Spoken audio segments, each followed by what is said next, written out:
చేయొచ్చు కదా వాళ్ళని. ఒక 5 ఏళ్ళు ఏం పోయింది? ఒక 5 ఏళ్ళు మీ నాయకుడు చెప్తుంటాడు కదా, అలా కళ్ళు మూసుకొని ధ్యానం చేయండి 4 ఏళ్ళు వెళ్ళిపోతుంది మళ్ళీ మనం అధికారం. ఆ ధ్యానంలో ఉండొచ్చు కదా, ఎందుకు వీళ్ళని ఇబ్బంది పెడుతున్నారు మీరు ఇలాంటి పిచ్చి రాత్రులు అవన్నీ రాసి రెచ్చగొట్టి? ముందుగా డబల్ టీవీ వీక్షకులకి, ప్యానల్లో ఉన్న సభ్యులందరికీ కూడా శుభోదయం. వసుదేవన్ గారు, ఇప్పుడు అందరూ కూడా సభ్యులు పాపం మన కిరణ్ గారు మాట్లాడినా, టీడీపీ సభ్యులు మాట్లాడినా కూడా వాళ్ళే అంటే మేమే మాలో మాట్లాడుకుంటున్నాం అంటున్నారు. పొరపాటున ఇదంతా జగన్ మాట్లాడిచ్చినాడు అనలేదు. సంతోషం, నిజంగా అందరికీ కూడా దానికి ధన్యవాదాలు తెలుపుతున్నా. అంటే ఇంకా ఇదొక్కటి ఇంకా జగనే చేశాడు, జగనే మాట్లాడిచ్చాడు అన్నది మాట్లాడలేదు. కానీ ఇప్పుడు నేను చెప్తున్నా మీకు ముందు నుంచి కూడా దాదాపు 4 నెలల నుంచి కూడా నేను ఎప్పుడు ఏ డిబేట్ లో చెప్పినా నేను ఇదే చెప్పేవాడిని. ఉగాదికి దీనికి ఫుల్ స్టాప్, సంక్రాంతితో స్టార్ట్ అయింది, ఉగాదికి ఎండ్ అవుతుంది అన్నది ప్రతి ఒక్కరికి జనాలకు కూడా తెలిసిండేది. ఇక్కడ చంద్రబాబు గారు మామూలుగా అయితే ఏ విషయం ఏది మాట్లాడాలన్నా చాలా క్లారిటీగా అందరికీ కూడా వారు ఆదేశిస్తుంటాడు. అంటే మంత్రులు ఎక్కడ ఏం మాట్లాడాలి, ఏ డయాస్ మీద మాట్లాడాలి అన్నది.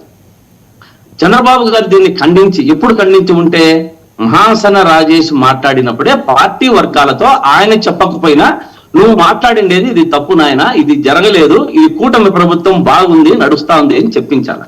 కానీ ఇది పథకము ప్రకారము శ్రీనివాస్ రెడ్డితోనైతేనేమి, మరి పిఠాపురము వర్మ గారు కూడా మాట్లాడారు, పిఠాపురం నుంచి వచ్చిన ఆయన కూడా.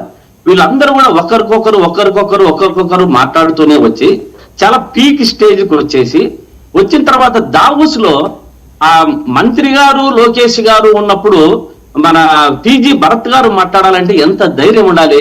అంటే చిన్న చిన్న డయాసుల మీద ఏం మాట్లాడేది అనేది వారికి అందరికీ తెలియజేస్తారు. దావోస్ లో అంత పెద్ద సభలో టీజీ భరత్ మాట్లాడినారంటే ఇది ప్లాన్ గానే చేయించి మాట్లాడించి ఖండిస్తున్నారు అన్నది కూడా తెలుగుదేశం వర్గాలకు తెలుసు. కానీ అందరికీ తెలుసు ఈ బీజేపీ వాళ్ళకి కావాల్సినది అదే. వీళ్ళు ఎంత కుమ్ములాడుకుంటే తొందరగా అతన్ని దించి పవన్నో లేకుంటే చిరంజీవినో లేకుంటే ఇంకొకరినో చేసి రాష్ట్రం అంతా వీళ్ళు వచ్చే ఎన్నికల్లో వాళ్ళకి ఇంతవరకు స్థానం లేదు ఎక్కడ కూడా. ఏదో తెలుగుదేశం పుణ్యమా జనసేన పుణ్యమా అని చెప్పి వాళ్ళకి రాష్ట్రంలో 1 ఎమ్మెల్యే 2 ఎమ్మెల్యేలు అయ్యే అవకాశం వచ్చింది. దీన్ని పట్టుకొని దేశం మన రాష్ట్రంలో అంతా నిలబడాలా అనేది వాళ్ళు ఆలోచిస్తున్నారు. వాళ్ళకి కావలసినది ఇదే. ఇట్లా విషయాలంతా కూడా మనం చూసుకుంటూ వస్తే దావూస్ సభలో చంద్రబాబు గారు ఇతంతోనే కాదు, నాకు తెలిసి మన తెలంగాణ సీఎంతో కూడా ఈ విషయాలు చర్చించి, ఎందుకంటే వారి శక్తిని దాటి మించి వెళ్ళిపోతున్నాయి.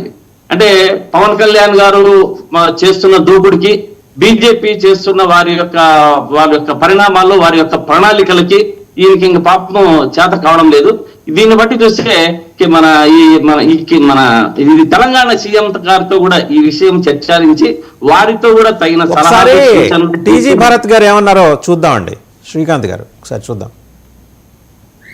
Youth lead, the most dynamic youth leader మా నారా లోకేష్ గారు, హైలీ ఎడ్యుకేటెడ్, 175 ఎమ్మెల్యేలు, 25 ఎంపీలు, రాజ్యసభ ఎంపీలలో స్టాన్ఫర్డ్ నుంచి చదివిన వాళ్ళు ఎవరు లేరండి.